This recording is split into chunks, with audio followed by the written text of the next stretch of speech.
All right, folks, you ready for this? We are diving deep into 40 life lessons from someone who just turned the big 40. 40 life lessons, huh? That's quite the roadmap. Should be interesting to see what we uncover. Right, like I know what you're thinking, advice can be a dime a dozen, but what if it's from someone who's been there, done that? Not preaching from some, ivory tower, but actually looking back on their life, the ups, the downs, the whole shebang. Yeah, that definitely adds a layer of authenticity, doesn't it? Yeah. When it's coming from experience, not just theory. Exactly. So buckle up because this deep dive is taking us straight into the trenches of life lessons.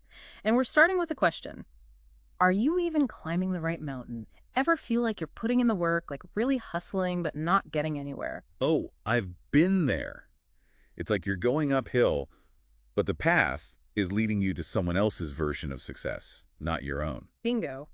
And our source really emphasizes this idea of aligning your actions with your values.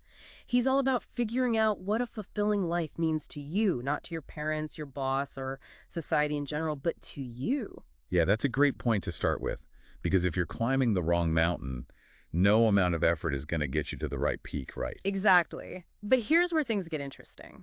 Our source doesn't just leave us hanging with this mountain metaphor. He gets real about something we can all relate to our health. He actually says, stop making your health a side hustle.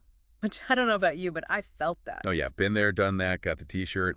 It's so easy to put our well-being on the back burner when we're swamped with deadlines, relationships, all of it. Right. It's like self-care becomes this optional extra instead of the foundation it really is. And he drives that point home with a quote I love. Life is hard enough as it is. Don't make it harder by not looking after yourself. So true. But okay, let's be real for a sec. Knowing we need to prioritize our health and actually doing it, two very different things. So how do we bridge that gap? Well, this is where taking responsibility comes into play. And before you tune out thinking, oh, great, another lecture on personal responsibility, Hmm. it's not about blaming ourselves for everything that goes wrong. It's about recognizing that we have the power to make choices that support our well-being. It's like we're not waiting for some magical health fairy to sprinkle us with motivation and willpower, right? Right, we're taking the reins ourselves. Exactly. And the good news is, even small changes, consistently applied, can make a world of difference. Okay, so we're not talking about overhauling our entire lives overnight. We're talking about those tiny, sustainable habits that add up over time. Exactly. And you know what this reminds me of? The compound effect.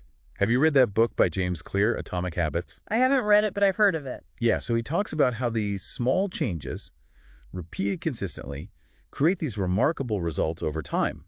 Just like compound interest in investing, small amounts saved regularly, huge returns later on. Okay, I'm starting to see how all these life lessons are connecting. So we're not trying to climb the mountain in one day. We're taking small, consistent steps day after day until we reach the summit. Precisely. And those small steps, there are daily habits. The things we do consistently that either move us closer to or further away from the life we want to live. I love that. So we've got the foundation, choosing the right mountain, packing our health and self-responsibility snacks, and understanding the power of those small, consistent steps. Sounds like we're ready to start climbing. We are, but we don't have to do it alone, right? What about the other hikers we encounter along the way? The ones who can make or break the journey? Let's talk relationships, shall we? You know, it's funny you should mention other hikers because our source really emphasizes how important relationships are to this whole mountain climbing analogy. Oh, do tell. How do relationships factor into this whole choosing the right mountain thing? Well, he basically says that the people we surround ourselves with can either help us on our climb or hold us back. They can be our cheerleaders or our anchors. I can see that. So, who are the most important people to have on our climbing team? He gets really specific about choosing a life partner, calls it one of the biggest decisions you'll ever make, which makes sense, right? Yeah. I mean, you're choosing someone to share your mountain with. For sure. So, what does he say to look for in a climbing partner? Someone who's done Everest a few times. He's all about shared values and a growth mindset. Like, you want someone who's not just going to survive the climb with you, but actually help you become a better climber along the way. That's a good point. Because even with the best gear and the best intentions, climbing a mountain is tough. And it's definitely easier if you've got someone by your side to share the load, offer encouragement. Exactly. And sometimes even pull you up when you stumble, which brings us to the next life lesson, embracing the hard times. This sounds like something straight out of a motivational poster, but I'm here for it.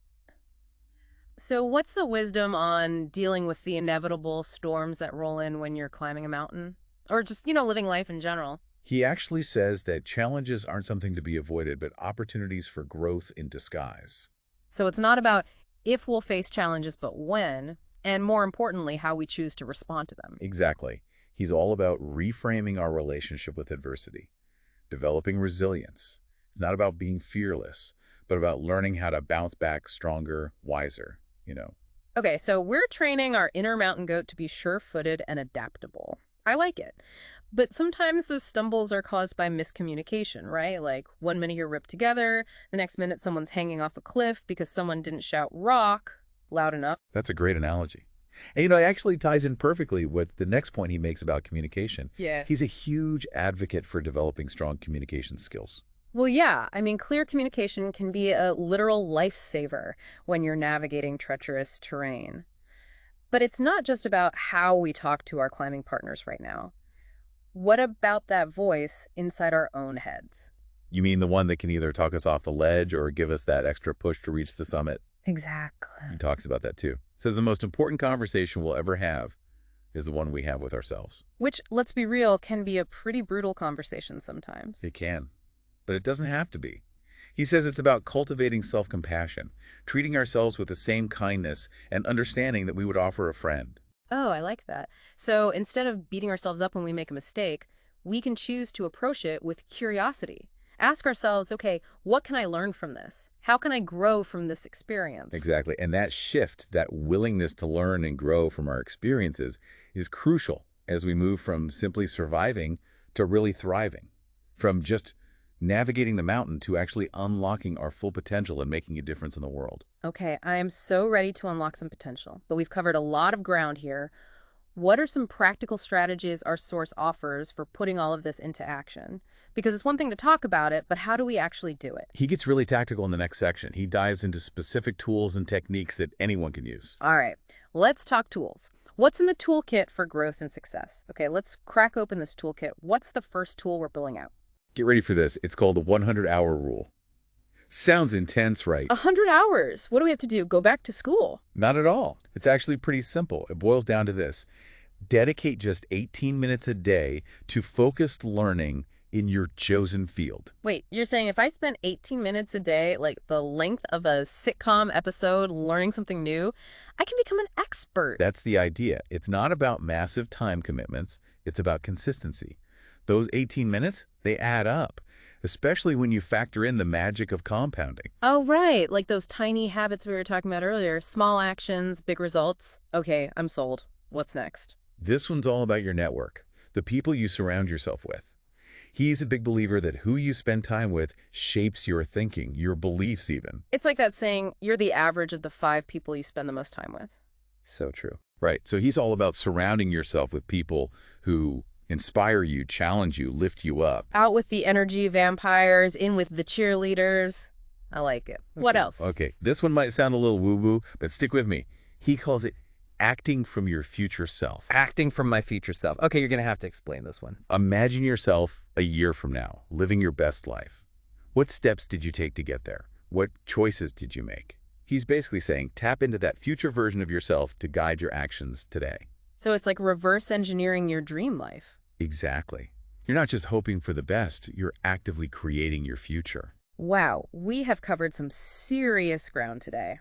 From choosing the right mountain to packing our self-care snacks, understanding the power of tiny habits, surrounding ourselves with amazing people, and even channeling our future selves. I don't know about you, but I'm feeling fired up. Me too. And you know what really stands out to me is this recurring theme of personal responsibility. We have the power to shape our lives, to create the change we want to see. It's like he's saying we're not just passengers along for the ride, we're the ones behind the wheel. And even though life is going to throw some detours and roadblocks our way... We have the tools, the mindset, and the support to navigate them. Absolutely.